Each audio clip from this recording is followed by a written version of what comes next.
Ayo, what's up? Welcome back din sa ating channel dito sa Bobs TV. Alright, so tayo nagbabalik-balik mga kababayan at ito pag-usapan natin, no? Gaano katotoo na ang ating Pangulong Bongbong Marcos ay papalitan daw po, no? Netong si Ramon ang mga kababayan. Yan ang ating alamin ngayon at pag-uusapan. Pero syempre, bago ang lahat, please don't forget to subscribe, like, share, at comment dyan sa comment section. At pag-usapan din natin mga kababayan, no, kung pwede nga po ba yung military reset na tinatawag nila, na kung saan aalisin po ang ating Pangulo at papalitan po, no, ng ibang tao mga kababayan. Okay, so eto pong balita na to mga kababayan ay kumakalat po ngayon. No, nagsisirculate to ngayon sa social media, sa mga balita, sa mainstream media. Okay, so para mas maliwanagan tayo ay papanoorin natin at bigyan natin ng reaksyon at komento po ito. Okay, so pero kayo muna tatanungin ko, papayag po ba kayo? No, o payag po ba kayo o pabor po ba kayo na palitan ang ating Pangulong Bongbong Marcos bilang presidente po ng Pilipinas? I-comment sa ibaba ang inyong mga opinion at atin yung pag-usapan. Alright? At dito po sa balita na to mga babayan, no, uunahan ko na po kayo dahil meron pong nag-react dito. No? Sigurado may magre-react yan. No? Dahil imagine ninyo, ang next in line, sabi nga nila, spare tire daw no? Ang next in line po, dapat, pagka natanggal ang ating Pangulo, ay ang Vice Presidente.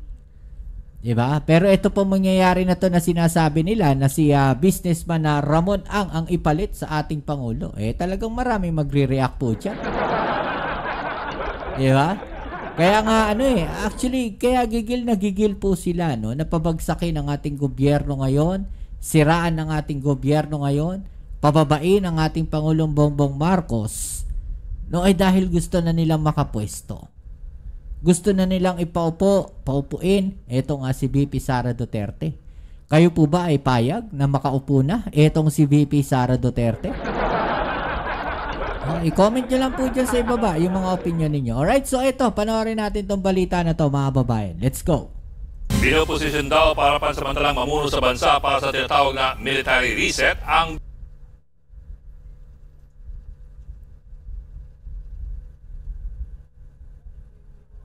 bilyonaryo negosyante na si Ramon A.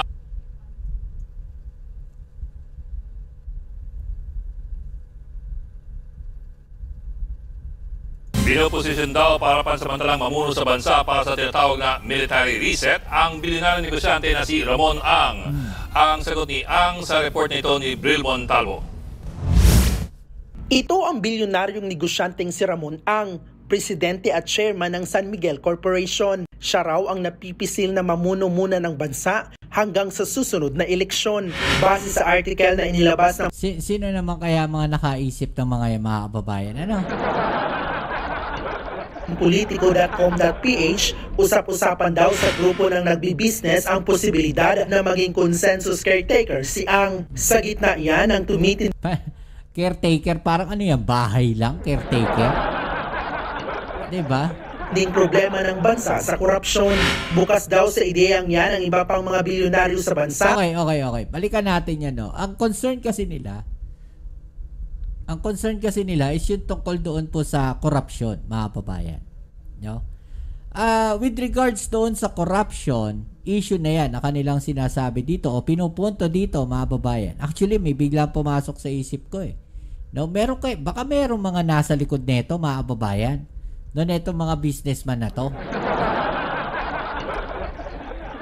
No? Kasi gusto nila ang isa lang yung yung pattern tanggalin yung Pangulong Bongbong Marcos.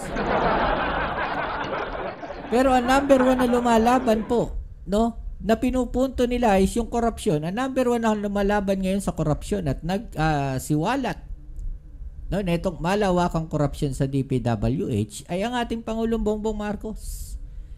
Siya yung nagpasimula ng mga investigasyon.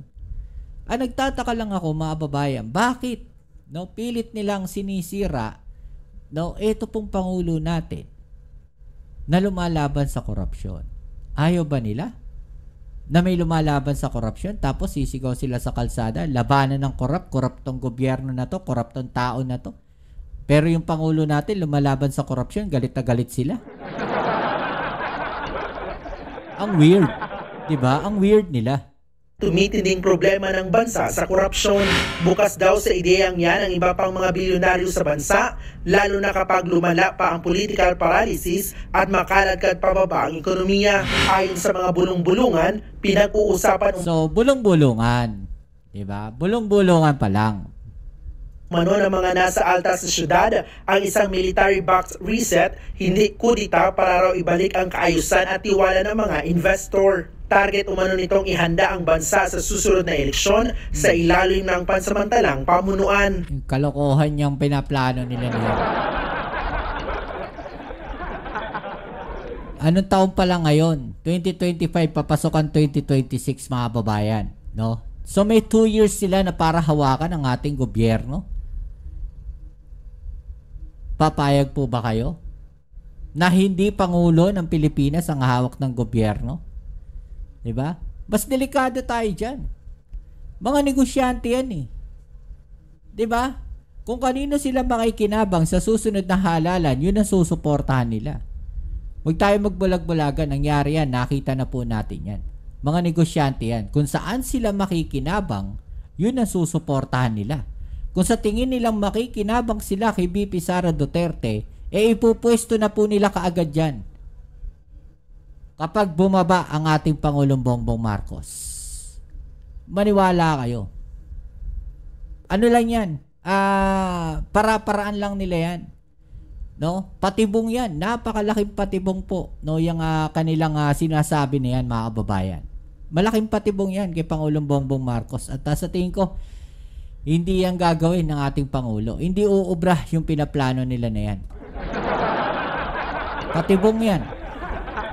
Agad namang nag-post sa Facebook si Congressman Paulo Duterte. Ang inireport daw ng politiko ay nakakabahala at isang malinaw na paglabag sa saligang batas. Kung mangyari nga iyan, para raw tayong Banana Republic na pamumunuan ng highest bidder. Dagdag pa ni Pulong, may natanggap siyang impormasyon na isa pang business tycoon daw ang personal na na-pressure para mag-resign si dating Executive Lucas Bersamin. Isa pa to, mga kababayan, ano? Hindi ko rin maintindihan dito eh. Puro sila may nakuha impormasyon. Kung may nakuha kayo impormasyon, ilabas nyo kagad. No? Para maging legit yung mga sinasabi ninyo. Hindi yung puro chismis. May nakuha kami impormasyon na ganito. May nagsabi sa amin na ganito. No? What if ang gawin natin is may nakuha kaming impormasyon at ito yung impormasyon at ito yung nagsabi sa amin. Dito po sa usapan, mahilig sila sa pabitin. Ito raw ang nagpopondo sa grupo ni AFP Chief Romeo Browner Jr. Nadamay pa si Browner. Mainit na mainit talaga sila kay Browner. Diba? Alam niyo ba't mainit sila kay Browner? No, hindi kasi sila umubra. Hindi nila kinaya, mga babayan. No, na makakuha ang loob ng AFP. Kaya tayo, saludo tayo no, sa AFP kasi hindi sila nakikinig doon sa mga tao na to. Doon sa mga tao na gustong pabagsakin ng gobyerno natin gamit ang militar. 'Di ba? Akala kasi nila makukuha pa uli nila. No, yung ganong sistema, yung ganyang estilo para mapabagsak ang ating gobyerno. Yan yung mga tao, mga babayan, na walang ibang inisip kundi yung mga pansariling interest lang nila. Grupo ni AFP Chief Romeo Browner Jr. Kung totoo raw ang mga impormasyong ito, sabi ni Pulong, iniimpluwensyahan at minamanipula ng mga makapangyarihang negosyante ang ating gobyerno. Ibig sabihin, nakabalik na ang mga oligarch. Kasunod niya, nag-post din sa Facebook si Ramon Ang.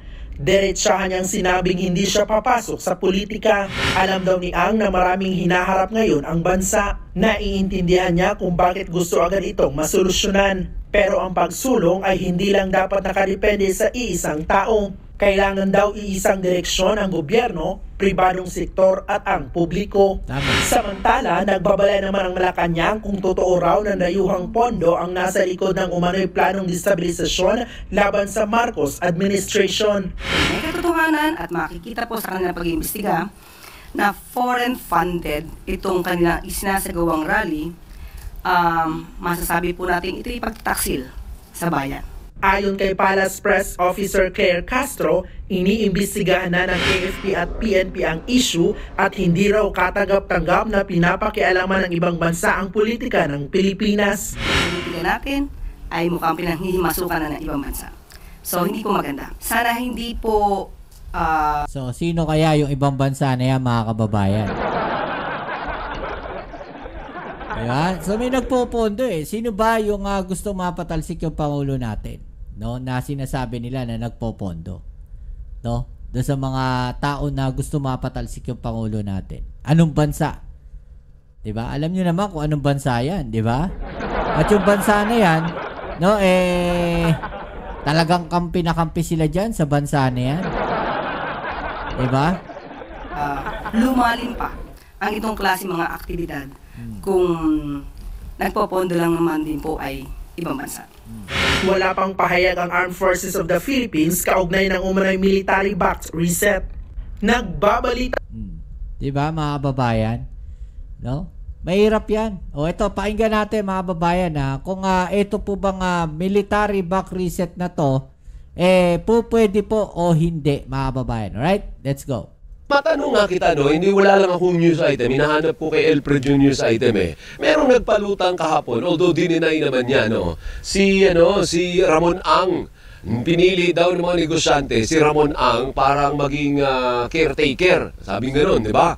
Tapos sa kapipili at maghahalal ng presidente at vice president. May item ba tayo about kay Ramon Ang? Siyempre dininay ninyo ginawa. Ang ganda nun O na dininay po ni Ramon Ang na siya ang magiging caretaker. Tanong, may ganun bang klaseng provision sa konstitusyon? Pwede ba yung caretaker na yan? Wala akong ganung klaseng proseso sa konstitusyon. So it's unconstitutional at maaari nga itong labag sa ating criminal laws. Oo, kasi sabi, si Ramon Ang daw ang gagawing caretaker ng isang military-backed reset. O kita mo yan meron pa sila nalalamang reset, Attorney Igon. Yung reset ba meron din sa konstitusyon? Wala din yan, no? So, euphemism lamang yan, no? But kung ganyan ang usapin, ibig sabihin kudeta yan o kaya rebellion. Diba? So, yan, mga gawain ganyan are criminal, no? Merong special law that punishes kudeta, meron ding revised penal code that punishes rebellion. At wala akong reset, walang civilian military punta, walang caretaker government provision sa ating konstitusyon. Malinaw po ang succession provisions ng ating konstitusyon at dapat yun ang susundin kung merong magbakante or inability sa mga matataas na posisyon sa ating gobyerno. Not even yung naunang suggestion natin na mag-resign kayong lahat. Mag-resignin natin lahat ang nasa line of succession. Yan, may provision ba sa Constitution what happens if the 5 officials na nasa line of succession ay matanggal? Meron naman, no? Yung panawagan na mag-resign at sino man, no?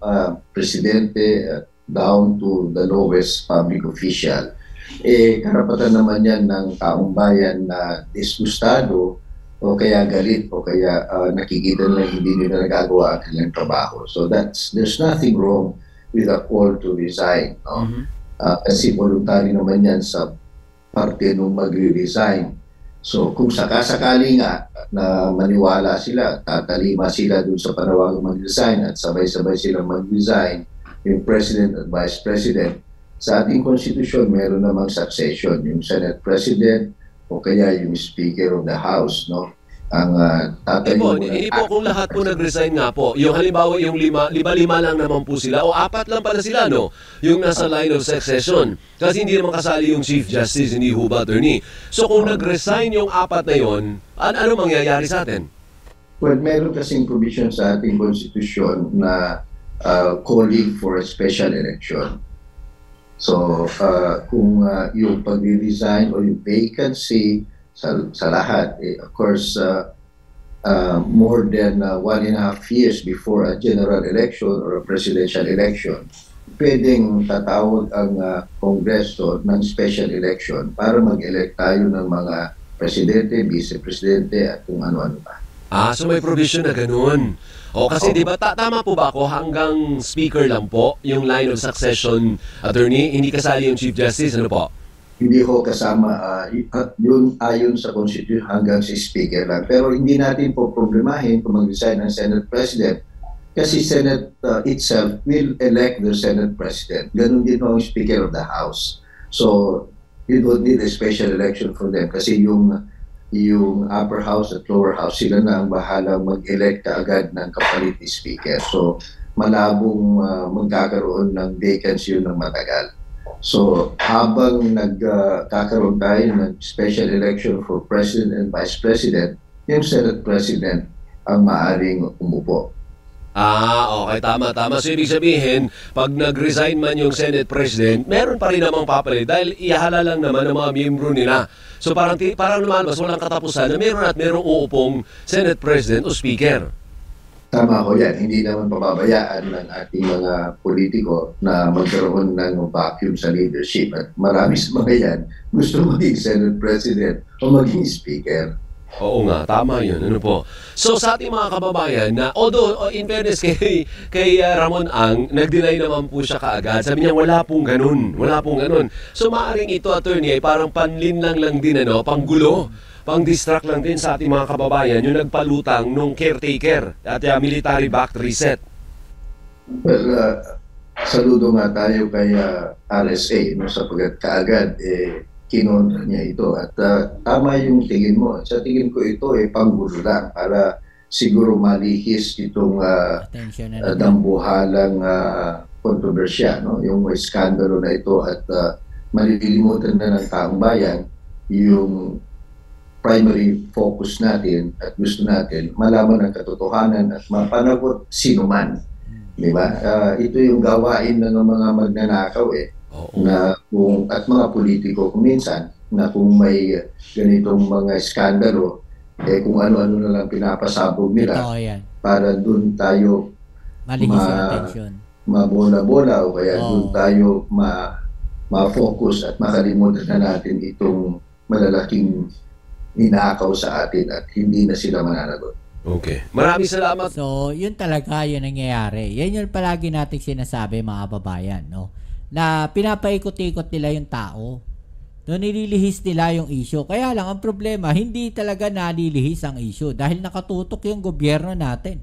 Doon sa totoong nangyayari. Doon sa totoong issue. Nakapokus yung gobyerno natin na mayroon talagang managot.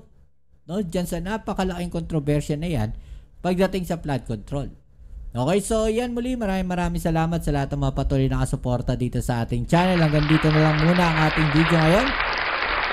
At sana abangan nyo po palagi yung ating video upload. Pa-click po ang notification bell para ma-update kayo pag may mga latest video uploads tayo. Alright, kita-kits tayo sa ating next video. Ito muli ang yung Kuya Mobs, it's Mobs TV. Peace and out.